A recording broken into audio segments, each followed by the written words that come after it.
वतन के दिफा की खातिर मक्तल की जाने पड़ता है और आखिरकार सरजमीने वतन इसके मुकद्दस लहू के इज्जत माआब कतरों से सैराब हो जाती है और अब के बाद तारीख के दरख्शां चेहरे पर इसके तारुफ में शहीद लिखा जाएगा। और अब अगर किसी जहन की दहलीज पे ये ख्याल कदम रख दे कि ये शहीद भी तमाम इंसानों की तरह मौत से हमकिनार हो गया तो इसकी कोई हकीकत न होगी। इसलिए कि शुहदा की कुर्बानियां कभी रैगा नहीं जाती, इसलिए कि तारीख कभी बद्र हुनैन के जांबाजों को नहीं भुला सकती। क्या जमाना फरामोश कर सकता है शुहदाए करबला की कुर्बानियों को कि जब 61 हिजरी में हक व बातिल की बंजा आजमाई हुई तो वो हक पाबंदे सलासल भी था, हक पे मकना और चादर भी था, हक के लाशे को तख्ते रेगजारों पर पामाल भी किया जाता रहा, हक की गर्दन को तन से जुदा करके नोके नेजा पर बुलंद भी किया जाता रहा,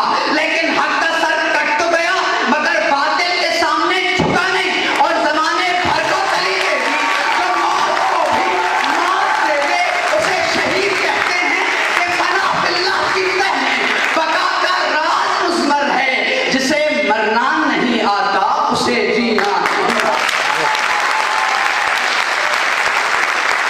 अरबाब दानिश, मैंने अल्लाह के कुरान से सवाल किया, बताओ मुझे शहीद के दर्जात क्या हैं? तो आवाज आई, ला तहसबन्नल्लज़ीना क़ुतिलू फ़ी सबीलिल्लाहि अमवाता बल अहयाउन, कि